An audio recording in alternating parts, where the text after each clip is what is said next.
I'm very well, thank you. Good. Dan, was there ever at any point, maybe during the first wrestling practice, maybe when you were missing the family, did you ever regret this decision? Nah, there was never any regret. Obviously, getting my ass kicked for a couple of weeks in the wrestling room was it was good. I was like enjoying it the whole time.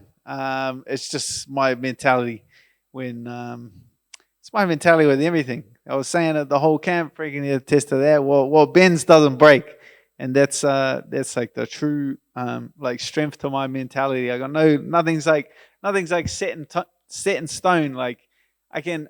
There's always a bit of give and take. If you've got like this, like a locked on opinion of yourself that you're like this indestructible monster, and then you get like out wrestled for 2 weeks straight, like you're obviously going to be. Then you're going to have those self doubts. But I just had the confidence that it's going to come right, and it did. It came right. The last week was good. Came right, stuffing takedowns, feeling sharp, feeling strong, feeling fit. Everything come good, just as I expected it to. So kind of sort of back-to-back camps, right? I know the first one wasn't the most ideal camp, but was it nice to get that little break of days with Volkanovski and the partying just to freshen you up before this one? Yeah, it's like a really cool mix. Like like the last camp was obviously had its own struggles, but I didn't have those like hard rounds of sparring. I didn't have those grueling wrestling rounds, which I did this one. So when I came into this one, my body was fresh, my joints were fresh.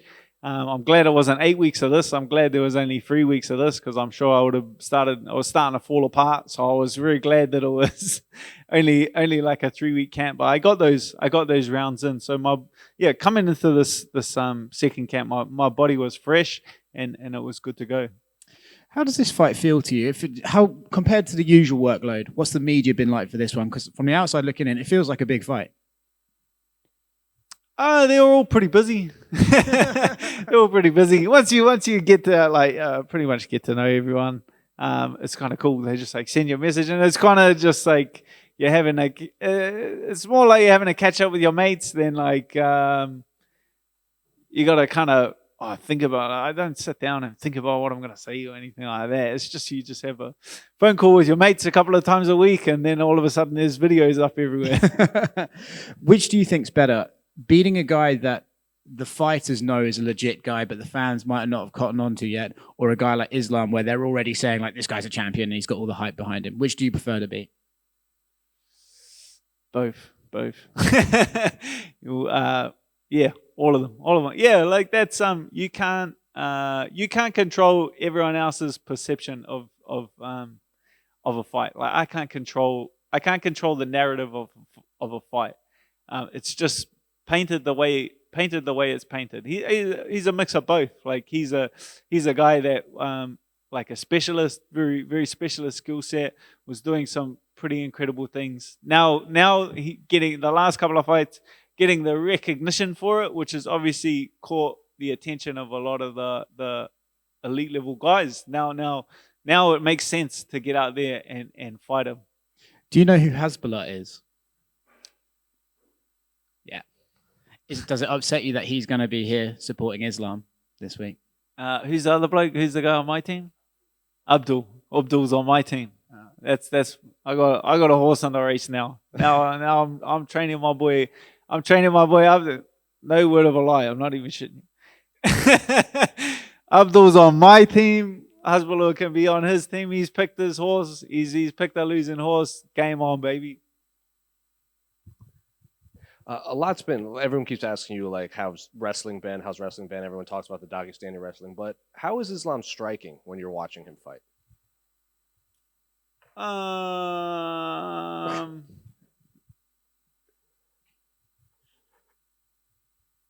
Yeah, it's like, he's standing up. Sure. Yeah, he does some stuff. Yeah, cool. Like, hey, that's what I say. A broken clock's right twice a day. You know what I mean? Like he's got a couple knockouts. He's hurt some people. He can strike. Obviously, it's purely to set up his takedowns. Like that's genuinely what like his striking is, to set up his takedowns. Was there any actual conversation in making this a 5-round fight? I saw you guys tweeting about it. Well, like kind of kicked the bucket, and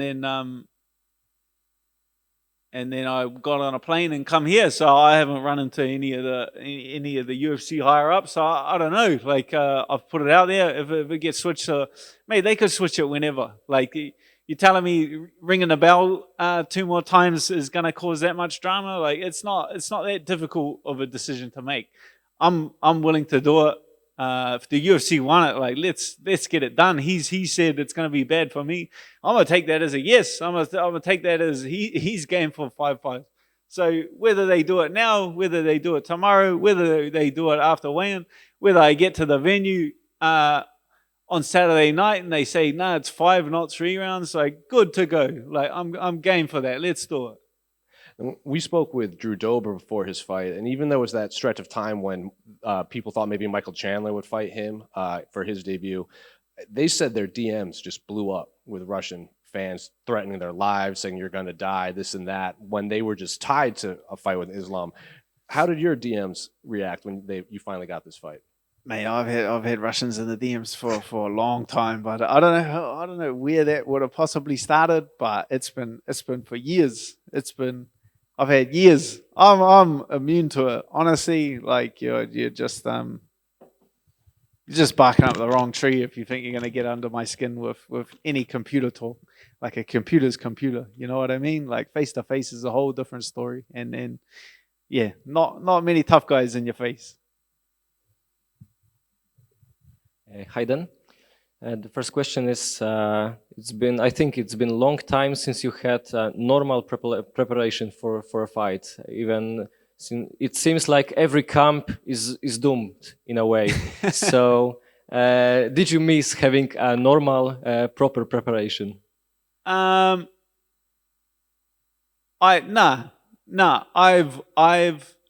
grown to adjust to it.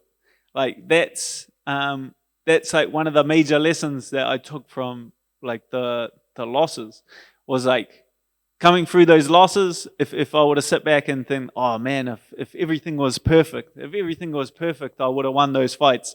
I feel like that's the wrong way to look at it. Instead of changing the circumstances leading up to the fight, I just changed my attitude towards it. Whereas initially after that I was like, man, the next one I want a full camp. I want this, I want my coaches, I want everything to be perfect. And then I came to the realization that I need to give up on that because these are pandemic times. We need to keep the ball rolling. I want to get out there and compete. I need to change my attitude. That's what I did. So I went away and I changed my attitude. And championship mentality, and a champion can adjust whether it's in a fight. A champion can adjust whether it's in training. So that's what I did. No matter what these challenges are, I have a championship mentality, and I adjust to it, and I evolved past it, and I made it work. And I did that with the last fight, and I did it with this fight, where I have absolutely no excuse, regardless of these circumstances. I am 100% confident in my preparation for this fight, and I'm excited to go out there and put on a show.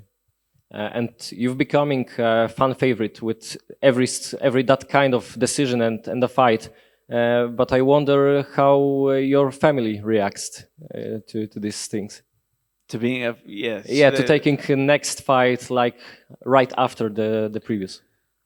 Oh, my family knows me. They know me. They don't give me too much credit for it. They still think I'm an idiot, but they're cool. Like the family's good. They get behind you and support you. They're just excited to see me do well. As long as I'm in a good place, which I am, like in a good place physically, in a good place mentally, it ain't. And there's nothing to it but to do it. I'm just excited. So once they see my enthusiasm for it, then they obviously support it. Okay, and last one from me. I think this fight is like hidden gem on the card, right? People expect fireworks. After studying Islam, do you think that the hype is real about him, or he's overrated? No, I think that's that like train of thought never appealed to me, or I never understood like discrediting an opponent's achievements leading into a fight, because then you're just like, then when you beat them, you're just downplaying your own achievements. You know what I mean? So I have no intention to nitpick his past or nitpick any of his achievements and kind of downplay him. That's not even how I approach it mentally. I want to fight him. I want to fight him because he is a specialist. I want to fight him because there is so much intrigue. I want to fight him because he is considered the best grappler in the division. I want to fight the best people in the world, and he is considered one of the best people in the world. That's why I want to fight him. I don't want to fight him because I think he's an easy target or anything like that. So yeah, I'm not. Never doesn't make sense to discredit him. So I 100%. He's deserved everything he's achieved. This is his party. I'm just here to spoil it. That's my whole plan.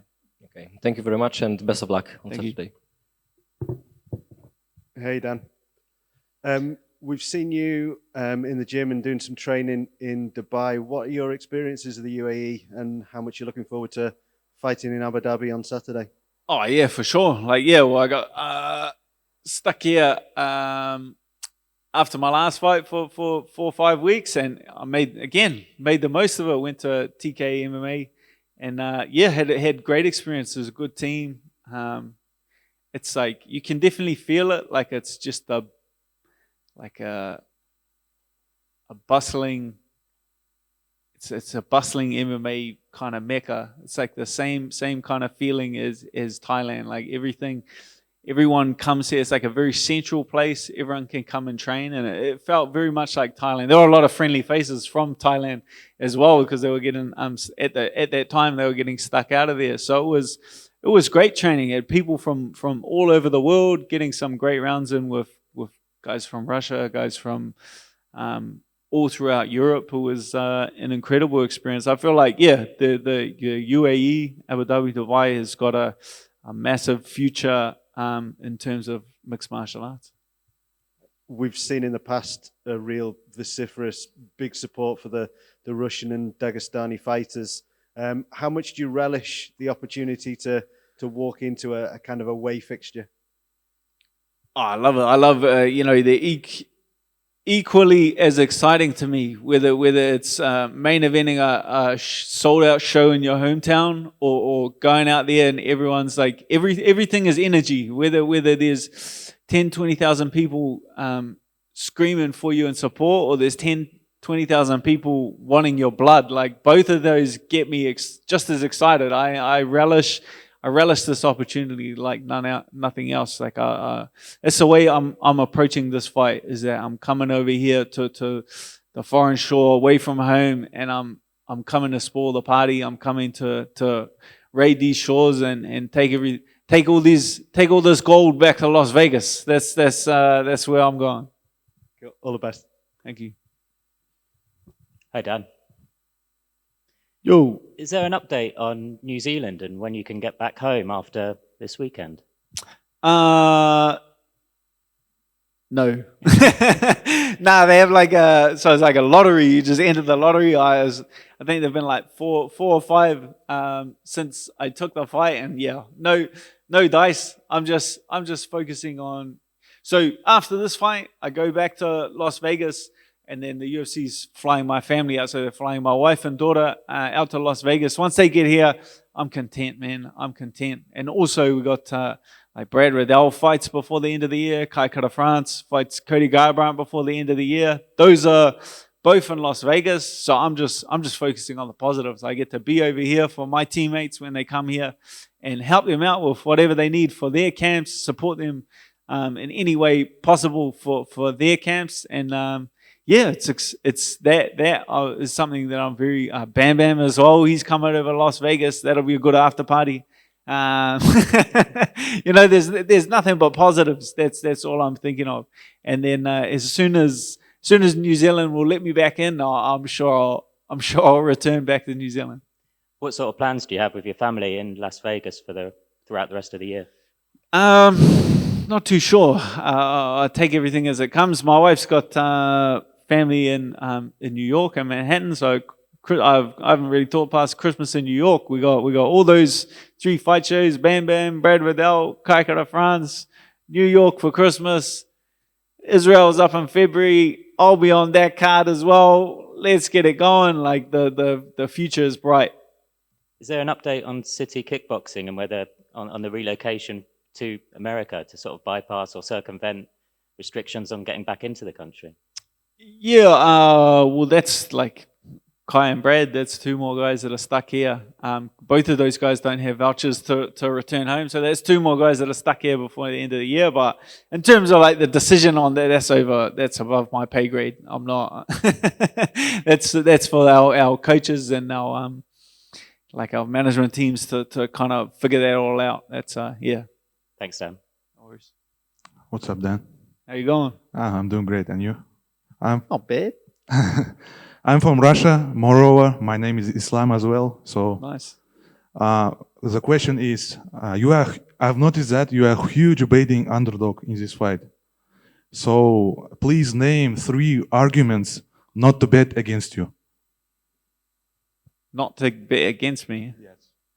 I don't feel like it's my place to try and convince people how I'm going to win. They can go back and watch my fights, and they'll know that that's not. I don't want to change the line too much before the boys get their money down in on me. You know what I mean? Like it's time for the boys to make some money. Like I'm gonna throw a few dollars down on myself as well. Like I don't want that line to shift too much before I get my money in. So yeah, it's not my place to justify. I'm relishing that.